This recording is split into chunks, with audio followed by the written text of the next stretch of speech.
Très bien. Jérémy, je te laisse la parole. Merci. Bonjour à tous, Jérémy Millot, donc je travaille chez Amadeus. Je vais me présenter un petit peu plus en détail, mais avant tout, nous remercions tous nos sponsors pour cette soirée merveilleuse qui commence très bien. Je vais vous parler de prédiction de bugs. Alors, c'est un sujet... Déjà, je voudrais vous demander de m'excuser. Je vais sûrement dire beaucoup de mots en anglais. C'est une déformation professionnelle et chez Amadeus, malheureusement, on a tendance à oublier notre langue d'origine, quelle qu'elle soit. Et pour moi, c'était le français. Donc, je vais vous expliquer un peu ce qu'on fait dans le domaine de la prédiction de bugs et des applications de machine learning pour influer sur les campagnes de validation du test et de test. Donc, ça c'est moi. Je suis actuellement en intérim senior manager d'une division, enfin d'un département en charge de l'intégration continue des opérations et de la qualité, puisqu'on a regroupé ces fonctions-là chez Amadeus dans ma division. J'ai un doctorat en informatique, donc à l'époque je travaillais sur la génération automatique de code. Ça n'a pas trop réussi comme vous pouvez le voir. Et aujourd'hui, donc, comme je vous disais, en charge d'une application qui est utilisée par 130 compagnies aériennes dans le monde pour gérer les sièges que l'on alloue aux passagers, gérer les schedules, les plans de vol, les passagers et l'inventaire. Et je voulais vous parler un petit peu d'Amadeus pour que vous mettiez un petit peu de contexte sur ce que je vais vous dire. Donc c'est une société basée à Madrid, contrairement à une idée reçue, qui a un centre de recherche et développement à Nice, mais aussi dans d'autres pays. Nous avons 470 clients, compagnies aériennes, des opérateurs d'aéroports, des chaînes d'hôtels, des solutions de location de voitures par exemple, des compagnies d'assurance, des croisiéristes, bref, tout ce qui a rapport avec l'industrie du tourisme. Nous sommes à peu près partout et nous avons près de 19 000 employés dans le monde. On gère beaucoup de données, énormément de données, avec des rythmes assez intenses. On a plus de 75 000 transactions entrantes par seconde et en trafic interne, près d'1 million de transactions par seconde, voire plus selon les journées. On parle de plus de 300 millions de lignes de code, on parle de plus de 30 réservations dans le monde par seconde, donc c'est très intense. Donc pourquoi suis-je ici aujourd'hui à vous parler d'Amadeus? Alors je vais essayer de vous expliquer un petit peu. La qualité, est-ce que ça scale?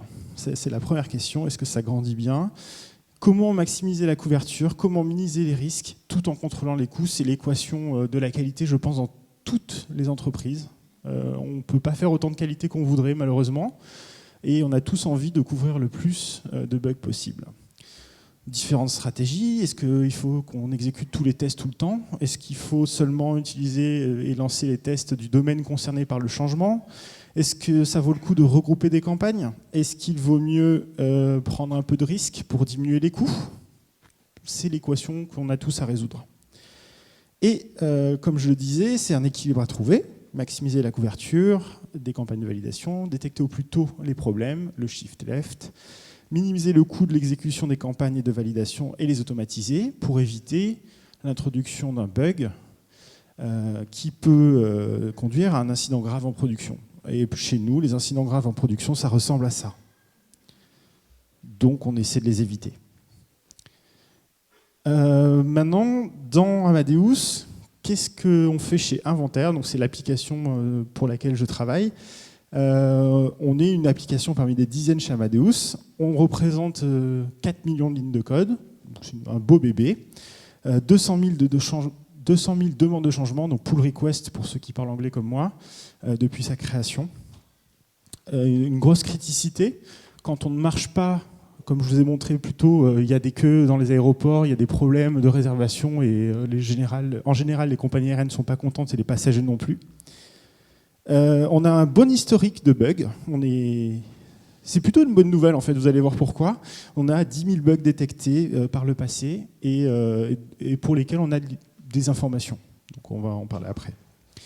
Et on a un petit peu de maturité. On a une application qui a 18 ans maintenant, qui représente à peu près 300 développeurs aujourd'hui. Donc, une bonne base d'historique. Oui.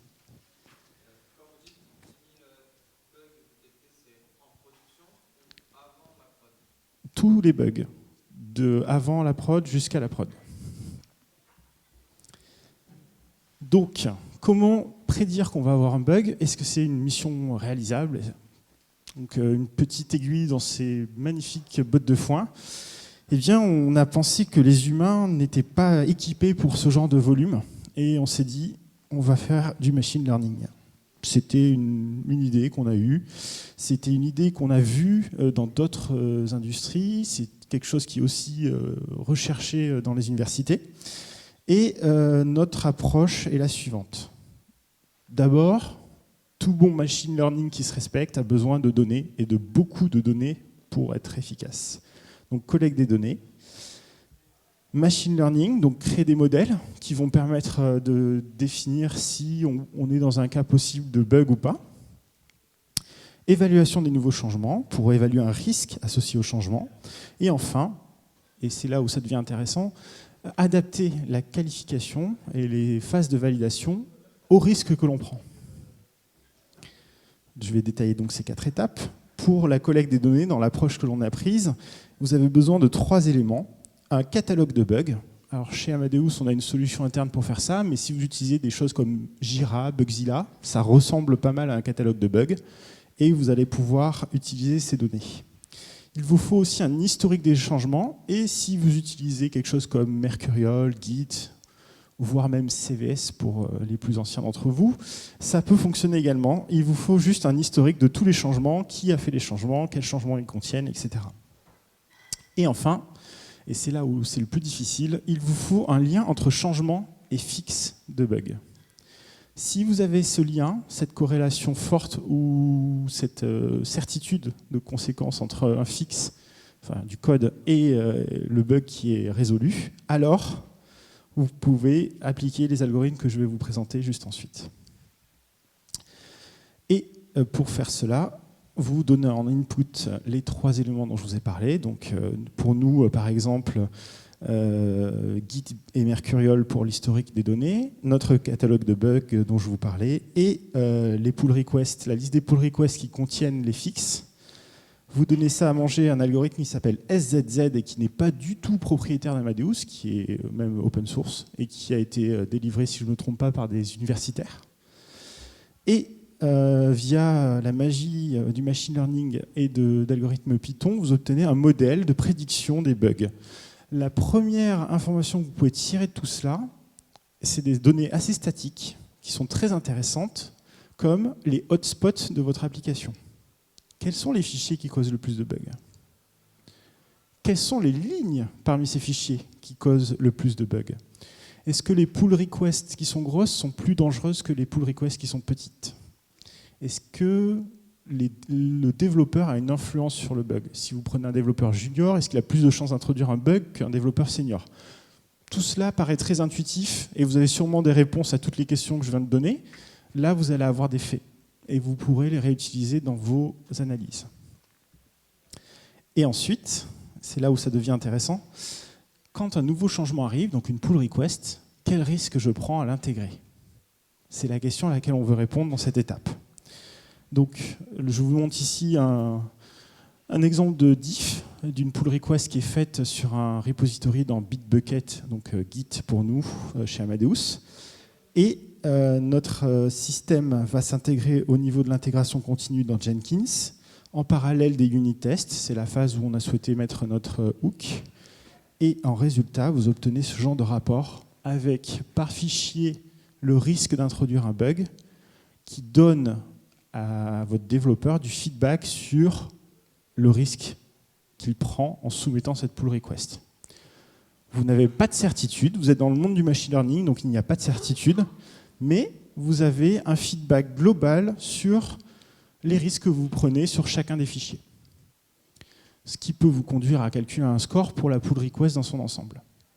Et c'est ce que l'on utilise chez Inventaire pour driver et adapter la qualification.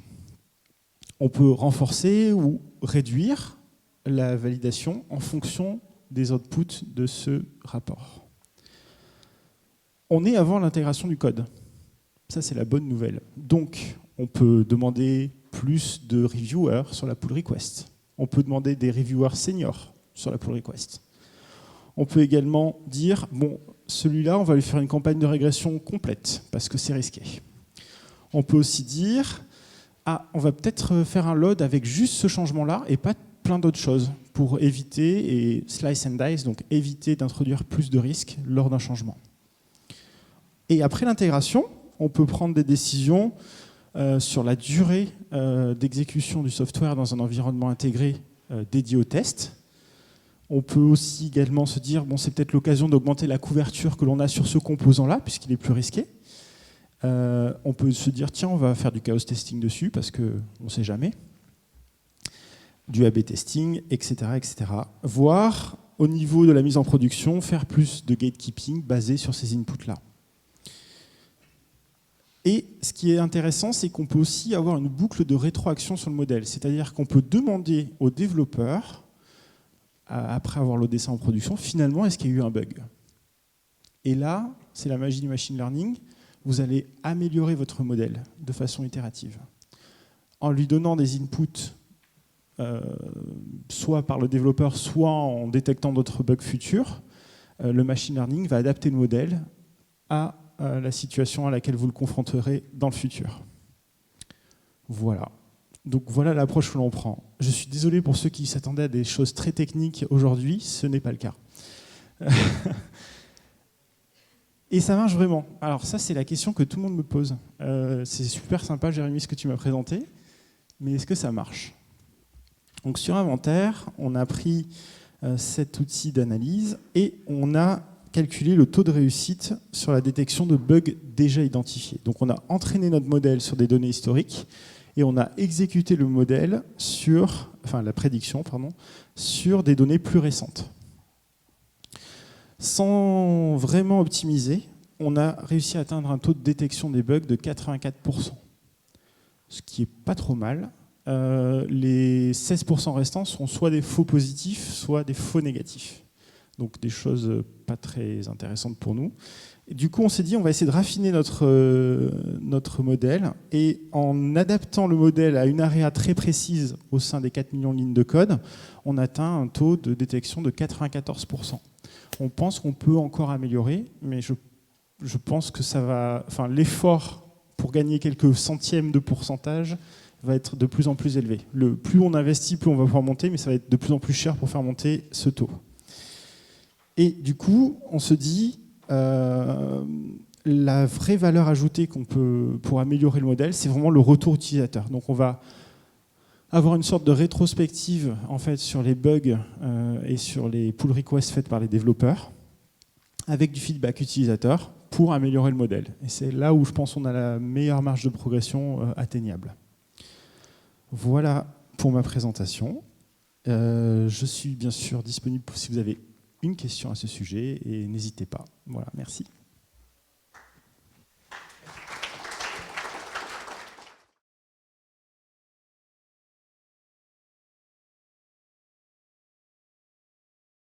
Alors, on touche un sujet extrêmement sensible. Imaginez que j'ai un algorithme pour évaluer un développeur en fonction des bugs qu'il introduit. Oui, le système le prend en compte. Est-ce qu'on a envie de savoir? Non.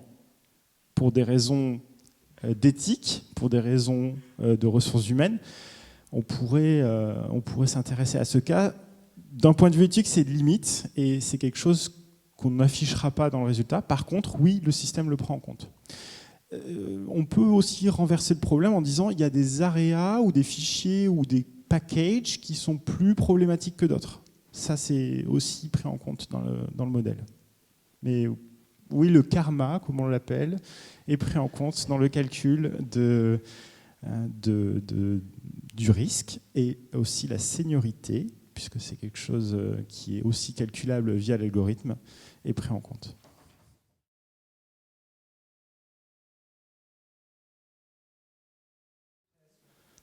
Le modèle ici.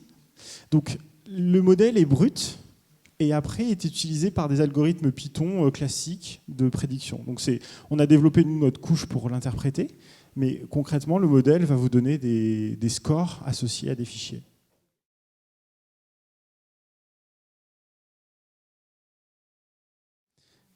C'est une très bonne question et on est en train de déployer ça dans d'autres applications. La difficulté que l'on a identifiée, c'est la structuration des données, notamment sur cette pull request fixe ce bug. C'est ça qui est critique en fait dans l'algorithme. Si on n'a pas ce mapping, on perd la source principale d'information du système. Donc il y a dans Amadeus, je sais que c'est des pratiques différentes selon les endroits, mais dans l'industrie, je dirais que c'est une bonne pratique de pouvoir toujours lier votre bug et votre fixe. Je pense que c'est une bonne pratique à prendre.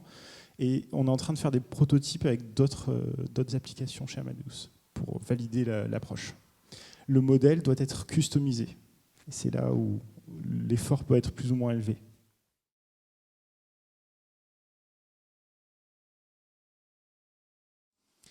Alors, chez Amadeus, c'est un système de tickets qui peut être soit ouvert par le client final, soit par un utilisateur interne qui va décrire j'ai un problème.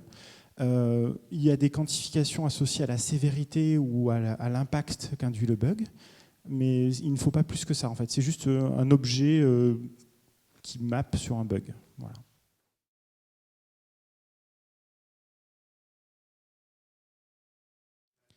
Alors, c'est une très bonne question. Donc sur les fameuses 4 millions de lignes de code, on a fait tourner la première fois sur l'ensemble des données et ça nous a pris une semaine d'exécution. On espère que vous n'avez pas 4 millions de lignes de code, 10 000 bugs et 200 000 pull requests chez vous, mais ça marche. Et si vous mettez plus de ressources, ça peut aller plus vite. Après, l'incorporation du feedback sur les nouveaux événements est continue. Donc on n'a pas besoin de refaire une semaine d'exécution tous les jours, sinon ça serait un peu long.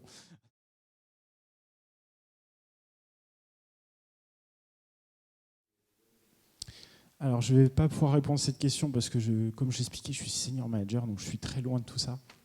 Donc je sais que les data models tels qu'on les a préparés, parce que c'est une histoire de préparation, sont assez proches de la réalité. Donc il y a peu de manipulation du modèle initial.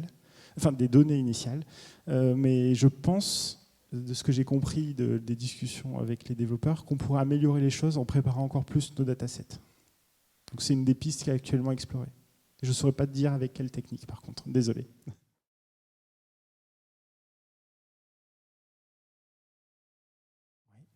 Alors, ça a été l'objet du travail de 2 stagiaires au total. Un stagiaire spécialisé dans le développement, donc un développeur, et un stagiaire spécialisé dans le machine learning, donc un data scientist, on pourrait dire, je pense, en bon anglais, sur une durée de 6 mois pour la première et 6 autres mois pour le second. Donc, c'est un investissement d'1 année sur des étudiants qui sortent d'école. Je vous laisse évaluer ça.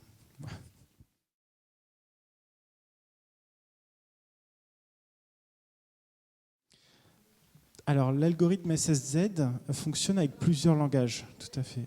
Donc nous, on l'utilise, c'est quelque chose que je n'ai pas précisé, on l'utilise sur du langage C++, c'est le langage qu'on utilise en grande partie dans Amadeus, pas uniquement, mais c'est un gros langage chez Amadeus. Il me semble que l'algorithme SSZ est également disponible dans d'autres langages du type Python, Java et je crois d'autres, mais je ne les connais pas, donc je ne pourrais pas détailler.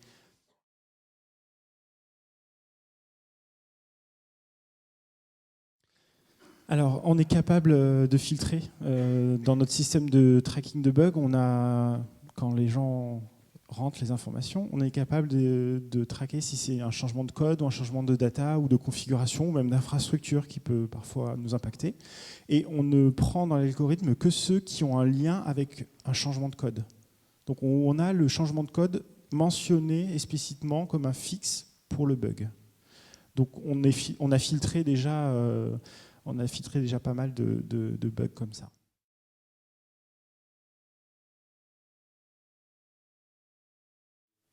Alors, ce que l'on utilise principalement aujourd'hui, c'est 2 éléments issus de l'outil. Donc, c'est le scoring, ça c'est la première utilisation, et c'est les hotspots. Donc, les fichiers, il y a une corrélation extrêmement forte entre les hotspots et les bugs. C'est-à-dire que même un développeur très senior qui a une grande expérience, quand il touche ces fichiers-là, en général, ça ne se passe pas bien.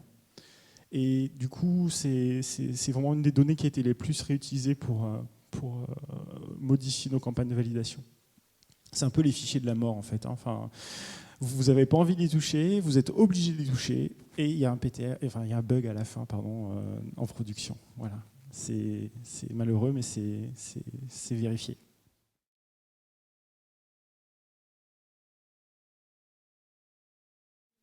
C'est un commentaire qui s'affiche dans la pull request en tant que. Donc, je ne sais pas si vous utilisez Bitbucket. Donc, c'est un système de code review en fait. Vous faites une pull request, il y a une sorte de discussion qui se crée et l'outil va mettre cet élément-là comme commentaire dans la discussion et il ne pourra pas, le développeur, finaliser son merge, enfin faire un merge, pardon, tant qu'il n'aura pas validé qu'il a pris en compte le retour.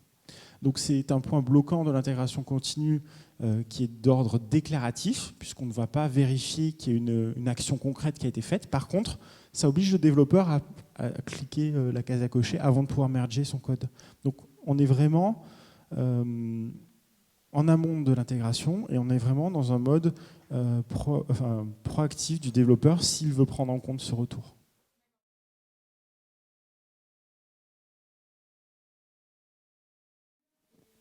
Exactement. Ou alors il peut demander de l'aide à d'autres collègues pour revoir sa pull request. C'est le comportement, c'est un des comportements positifs qu'on a détecté, c'est que on demande plus d'aide quand on a un carré rouge qui nous dit on va tout péter dans la revue de code.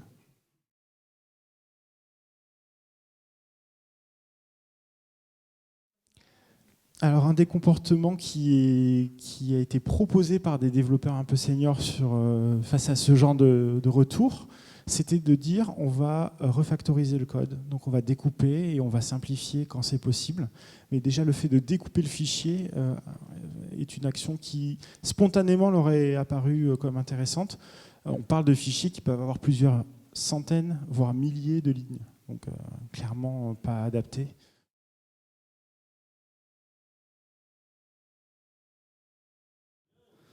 Ben, si on trouve rien, en fait, l'idée, c'est de déclencher la discussion. Et ça a cet effet-là. L'effet psychose peut venir du rouge ou du 99, on est d'accord. Et il y a des moyens d'atténuer ce genre de cas extrême en mettant une gaussienne sur les scores calculés, par exemple. L'effet psychologique est très important. Comme dans toute prédiction, si je vous dis demain il y a des orages et c'est une alerte orange sur le 06, vous allez me dire je ne sors pas de chez moi ou je ne vais pas à Sofia parce que ça va être la folie. Oui, il y a cet effet-là.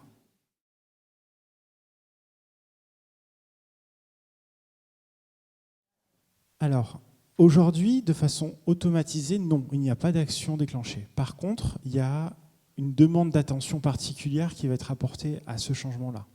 Et comme on dit, quand on n'est pas sûr de ces tests, c'est on se retrouve en production.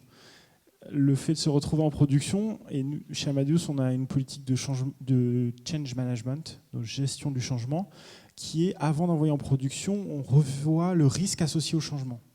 Si il n'y a pas eu de campagne de test associée à ce changement, si le risque était highlighté par l'outil, si la personne a un peu fait en sorte que ça passe sous le radar, au moment du passage en production, on va le voir. Et c'est là, c'est le gatekeeping qui nous sauve du coup, à ce niveau-là. Et après, comme on le disait juste avant, il y a l'effet psychologique. Des fois, les développeurs sont sûrs d'eux et c'est pas forcément une introduction de bug. Donc, il faut aussi faire confiance aux développeurs.